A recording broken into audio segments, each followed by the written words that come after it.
O quarto episódio de Prehistoric Planet chama-se Mundos de Gelo. Ele vai mostrar a vida nos polos do planeta e os tipos de dinossauro que viviam lá, seu estilo de vida e quais eram as táticas que usavam para superar as baixas temperaturas.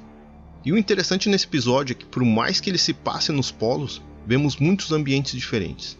Nem tudo era gelo, mas vamos ao episódio.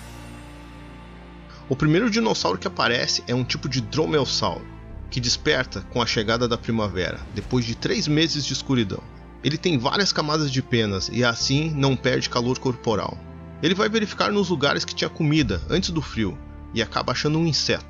Ele se encontra com outro dromeosauro e ficam observando um grande rebanho de hadrossauros, na esperança de poder caçar algum que ficar para trás depois que eles passarem do rio. Seus alvos principais são os filhotes, mas no fim eles acabam comendo um que não conseguiu atravessar e veio a óbito nas pedras. Os dromeosauros são bípedes, braços médios e uma longa cauda. Suas penas superiores são escuras, mas mudam para um verde vivo quando iluminadas pelo sol. A parte inferior é branca e sua cauda tem tons azulados. Na ponta tem alguns detalhes semelhantes às caudas do pavão. Seus olhos são amarelos, bem parecido com os olhos de águia.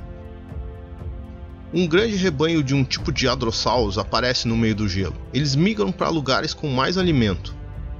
Eles têm que atravessar um rio, e isso é fácil para um adulto, mas para os filhotes é bem mais complexo. Eles se organizam para a passagem, mas os dromeossauros aparecem e acabam assustando alguns. Eles entram em pânico e acabam entrando no rio rapidamente. Um filhote se perde do pai e desce rio abaixo. O pai vai ao seu lado, incentivando ele a subir, e com sorte ele consegue subir, e assim eles vão embora. O rebanho se reorganiza e segue viagem. Esse tipo de hadrossauro parece muito com os vistos no segundo episódio, mas com algumas diferenças. Não possui grandes protuberâncias no focinho, mas eles têm as mesmas elevações dorsais. Suas cores são cinza esverdeado na parte superior e branco na parte inferior, mas nessas transições existem manchas vermelhas que descem pelos membros superiores, e também alguns tons esverdeados no seu focinho. Os filhotes são iguais, mas com uma coloração mais avermelhada. Em uma região de temperatura alta, vemos vários machos de ornitomimos construindo ninhos. Eles têm que se esforçar para construir bons ninhos, pois as fêmeas vão escolher somente os bons construtores para se acasalar. Os recursos são escassos, então um que chegou atrasado dá um jeito malandro de construir o seu ninho. Ele rouba galhos e folhas dos outros ninhos, mas quando ele é pego, fica todo sem jeito e sai fora. Já outro cara vai fazer graça, defendendo a região de 2 hadrossauros, que na verdade não estão nem aí para ele, e ele acaba dando bobeira e é roubado na cara dura. A aparência deles aqui é muito interessante. Eles se assemelham muito a avestruzes. São bípedes com braços curtos e um longo pescoço e cauda. Seu corpo é coberto por penas brancas e cinza, exceto nas pernas, que têm um tom de amarelo fosco. Possuem um tipo de topete com penas pretas na cabeça, e as penas laterais de seus membros superiores são de um vermelho intenso, dando a essa criatura um visual único e muito bonito. Um grupo de Orolotitãs caminham pelas alturas. Eles estão indo para uma região vulcânica. Eles fazem ninhos por essas regiões, pois os vulcões deixam o solo aquecido, e a areia vulcânica quente ajuda a chocar os ovos. Algumas semanas depois os ovos chocam. Eles cuidam muito bem da sua cria. O sol brilha direto nessa região, então há bastante alimento para todos. Os bebês crescem rapidamente, mas há um grande problema nessa região: os mosquitos. Enxames e mais enxames de mosquitos atormentam os Orolotitãs, que acabam tendo que se mudar. Alguns filhotes que ficam fracos por causa dos mosquitos ficam para trás, mas os que conseguem acompanhar os pais provavelmente vão chegar à vida adulta. Os Orolotitãs são hadrossaurídeos, então sua biologia é semelhante à dos outros hadrossauros, mas é claro que possuem algumas diferenças. A grande marca dele é sua crista. Ela é reta e possui uma continuação que lembra uma barbatana, mas não é. E ela parece que tem uma função sonora. A cor varia de indivíduo para indivíduo, e a cor deles no geral é um verde escuro. Um tipo de troodonte caça no meio do incêndio. Ele caça justamente quem estiver fugindo das chamas. Com esse pensamento, ele pega um graveto em brasa e começa a colocar fogo em outras partes para afugentar mais animais. O que se mostra ser uma grande estratégia de caça, pois ele consegue pegar um grande animal. Sua aparência é semelhante aos raptores, mas ele parece ter um crânio maior e o pescoço mais curto. Sua cauda também não é tão comprida. Ele é azul na parte superior e uma linha preta no meio do corpo que vai dos olhos até a cauda, branco na parte inferior.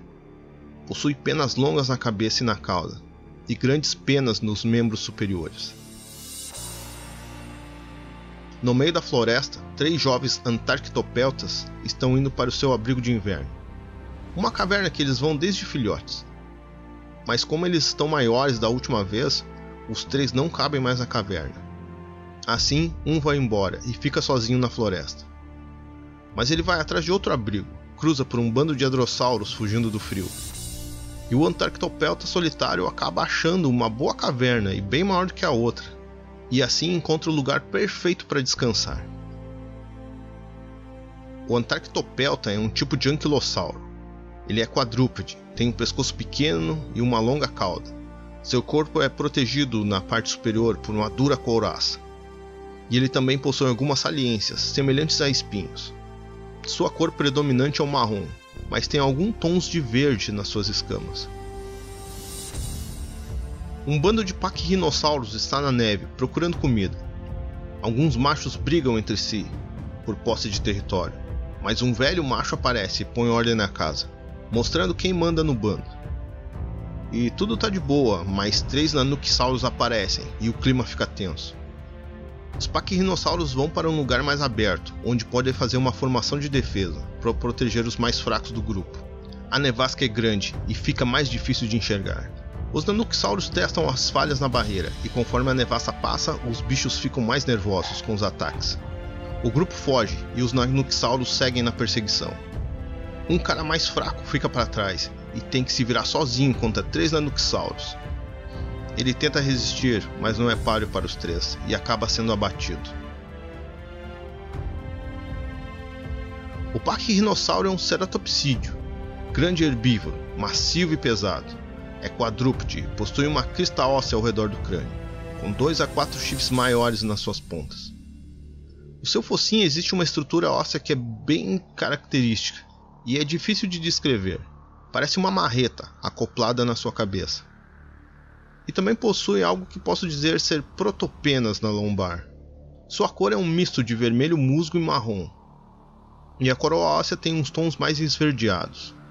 Tudo propício para a camuflagem na neve. 3 nanuquissauros aparecem, vigiando um grupo de paquirrinossauros.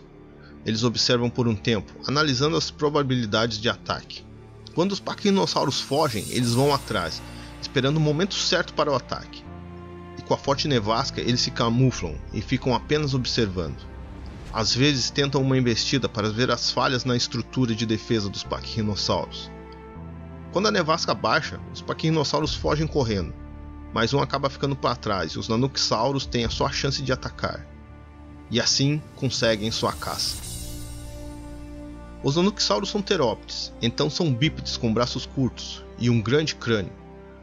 No episódio eles são mostrados cobertos por uma plumagem branca, provavelmente para se camuflar na neve, e com a cabeça e alguns tons de cinza e vermelho. É um animal bem interessante. Eu curti muito o episódio 4, principalmente pelos ornitomimos. Achei muito interessante a aparência deles, e o contraste na coloração deixou eles bem mais chamativos. Tipo, dá pra ficar horas olhando os detalhes nas penas e os tons que elas têm ali. Eu acho que ficou muito bem retratado esse animal aí. Eu também curti muito a história do paquirrinossauro contra os nanuquissauros. O ambiente de confronto ficou bem legal, e ver grandes criaturas assim em confronto é sempre massa. Mas eu acho que poderia ter mais batalhas entre eles. Eu sei que a proposta do documentário não é essa, é mais mostrar eles em ambientes mais assim tranquilos, mas seria bem interessante ver ali mais ação entre eles e táticas de combate e ataque, principalmente nesses territórios que são mais difíceis. Eu acho que ia ficar bem legal. Mas do mesmo jeito eu gostei muito também. E o próximo é o último episódio da temporada. E para ver todos os outros dinossauros que vão aparecer nele, se inscreve no canal. E aproveita e já salva a playlist, que daí quando tiver vídeo novo, tu já é avisado direto. Aqui é o Master, que Deus abençoe e até mais.